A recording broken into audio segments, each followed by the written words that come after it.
Hello guys! Malamig na siya. Malamig na dito. Pero, okay pa naman ang aming mga sili.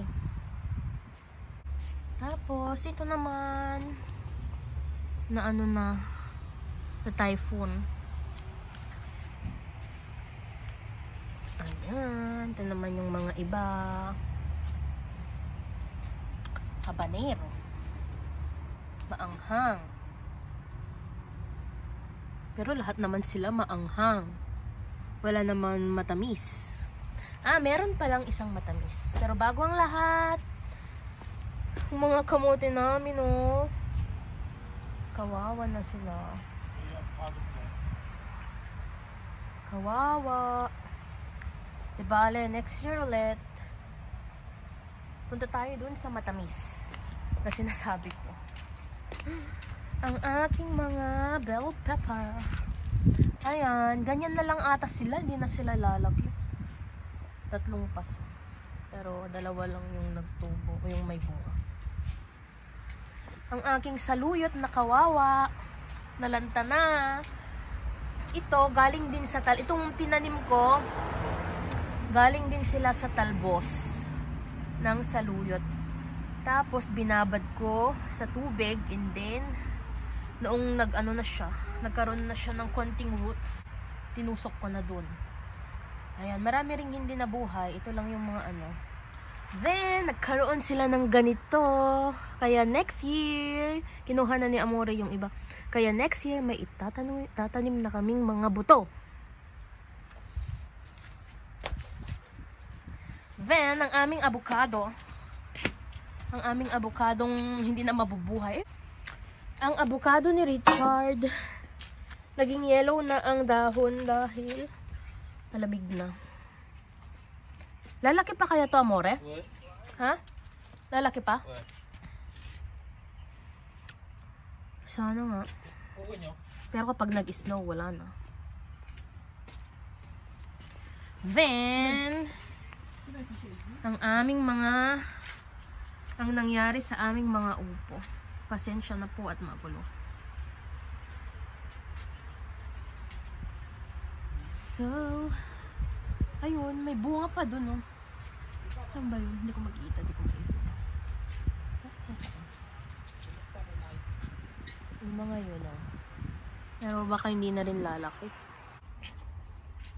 Strawberries! Ang mga kulitis. Tingnan natin mga kulitis. Ayun. Wala na rin yung mga ano namin dito. Sitaw. Ano pa? Ano pa? Wala na rin tong mga talong namin. At andito po si Don Richie. Ano pa ba yung mga tanim namin dito? Yung zucchini, wala na rin. Kaya, wala na rin yung mga sitaw. Mga kulitis na lang ang natira. The banana. Ito, nabubuhay pa rin to. Pag taglamig na, pinuputol na ni Papa, tapos nilalagyan niya ng plastic, ng takip. Then, aalisin na pag summer na. Pa-summer na. Mayroon din siyang, puso. Kaya lang, sina Mama, sabi nila, hindi na daw magiging mga saging, kaya pinapakuha na niya. Mga kamatis, wala na rin. Petchay sana, no? Amore, petchay sana ang itanim natin. Kaya lang, hindi kami... Ha? Bili tayo? Siya na. Tingnan natin.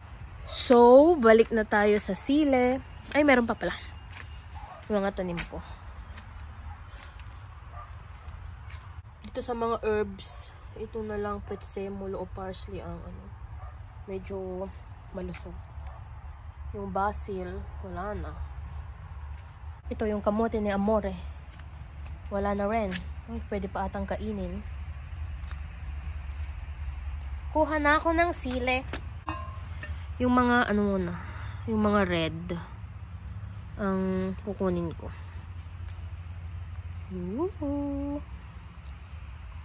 Sili challenge. Ay, magpapasili challenge nga ako. Sinong sasali ng sili challenge? Sabi ng kuya, kainin. Ako nga kainin ko daw muna. Marami na namang ilalagay sa suka. Ay, ano ba yan? Sausaw sa suka na may sili. O kaya ginagawa ni Amoreng chili sauce na may madaming bawang. Tapos gagawa ko ng siomai. Ay, lagot ako. So, itutuloy na ni Mama ang pagkuha. Kasi nakukuha ko naman kasi yung mga dahon. Dahil ako ay nag-vlog.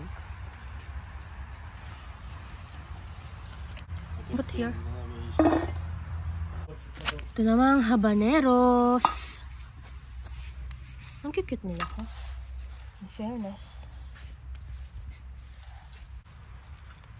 Ay, ganyan talaga. Meron pa dito.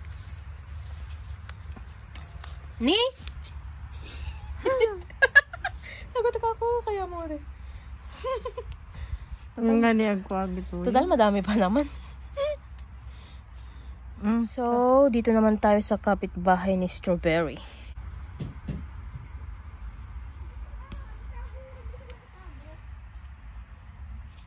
Yung yung ginagawang chili sauce ni Amore, binibilag pa bago gilingin. Then, ayun, luto na niya. Sarap. Pinakamasarap na chili sauce ni Amore. Okay. Bye-bye from our sile. Papupunta na sila sa suka at sa freezer. Ciao.